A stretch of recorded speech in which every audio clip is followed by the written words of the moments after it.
হোৱাটছআপৰ বুলি যিটো মেনশ্যন কৰা হৈছে ইয়াত আচলতে আমাৰ সাধাৰণ সম্পাদক ডাঙৰীয়া যিটো বৰ্তমানে বিজনেছ জিলা যুৱ BPFৰ পুৰণা সমিতি ভংগ আৰু নতুন সমিতি গঠন।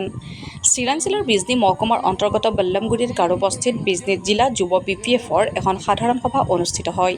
এই সভাত সভাপতিত্ব কৰে বিজনী জিলা যুৱ BPFৰ সভাপতি সুভাষ চন্দ্ৰ বড়োৱে। সভাখনতে বিজনী জিলা যুৱ BPFৰ পুৰণা সমিতি ভংগ কৰে আৰু নতুনকৈ সমিতি গঠন কৰে। নৱগঠিত সমিতিৰ সভাপতি ৰূপম কুমাৰ দাস আৰু সাধাৰণ সম্পাদক কৃষণ গয়াৰীকে ধৰি 100জনীয়া সদস্যৰে পূৰ্ণাংগ সমিতি গঠন কৰা হয়। অতিথি হিচাপে উপস্থিত থাকে কেন্দ্ৰীয় যুৱ BPFৰ সভাপতি ৰিঞ্জয় বড়ো, কেন্দ্ৰীয় BPFৰ উপসভাপতি ক্ৰমে কাষ্টম বসুমতাৰী, প্ৰহ্লাদ ব্ৰহ্ম, সাংগঠনিক সম্পাদক জাংগিলা হাজোৱাৰী, BTC কণ্ট্ৰেক্টৰ এছ'চিয়েশ্যনৰ সভাপতি বিক্ৰম দৈমাৰী, বিজনী জিলা BPFৰ প্ৰাক্তন সভাপতি ৰমাকান্ত বসুমতাৰী, প্ৰাক্তন সম্পাদক খমদম বসুমতাৰী, ব্লক প্ৰাইমাৰীৰ নেতৃবৃন্দ।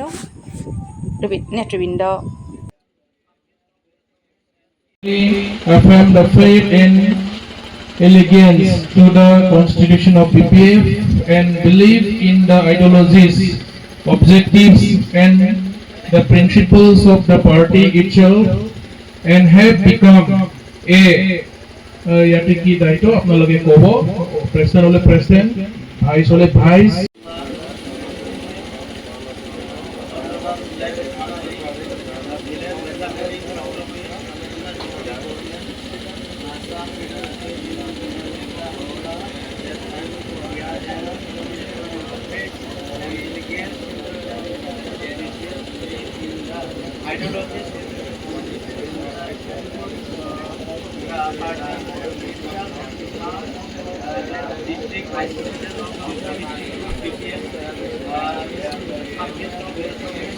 হোৱাটছআপৰ বুলি যিটো মেনশ্যন কৰা হৈছে ইয়াত আচলতে আমাৰ সাধাৰণ সম্পাদক ডাঙৰীয়া যিটো বৰ্তমান এক্সিষ্টিং সাধাৰণ সম্পাদক ডাঙৰীয়া তেখেতে আচলতে যি সভাৰ উদ্দেশ্য বাক্য তেখেতে কৰিব লাগিছিল।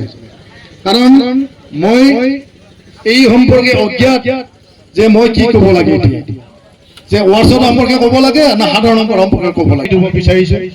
যিটো আমি ইতিমধ্যে আমি সাংগঠনিক হিচাপে আমি আলোচনা কৰিব হোৱাটছআপ হিচাপে আমি কেনেকৈ আমি সংগঠনে কেনেকৈ আগবাঢ়ি লৈ যাব লাগে, আমাৰ যুৱ BPFসকলে কেনেকৈ আগবাঢ়ি যাব লাগে, আমি কেনেকৈ আমাৰ আগন্তুক দিনবোৰত আমি কেনেকৈ যাব লাগে, আমাৰ প্ৰাৰ্থীসকলক আমি জয়যুক্ত কৰাৰ কাৰণে আমি কি কৌশল অৱলম্বন কৰিব লাগে, আমি যুৱসকলে আমাৰ গুৰুত্ব কি আছে, এই সম্পৰ্কত নিশ্চয় আজি আমি আলোচনা কৰিব লাগিব।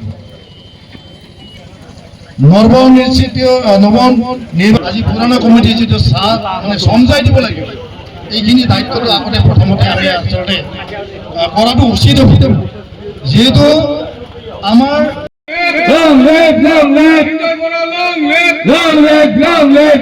ধন্যবাদ।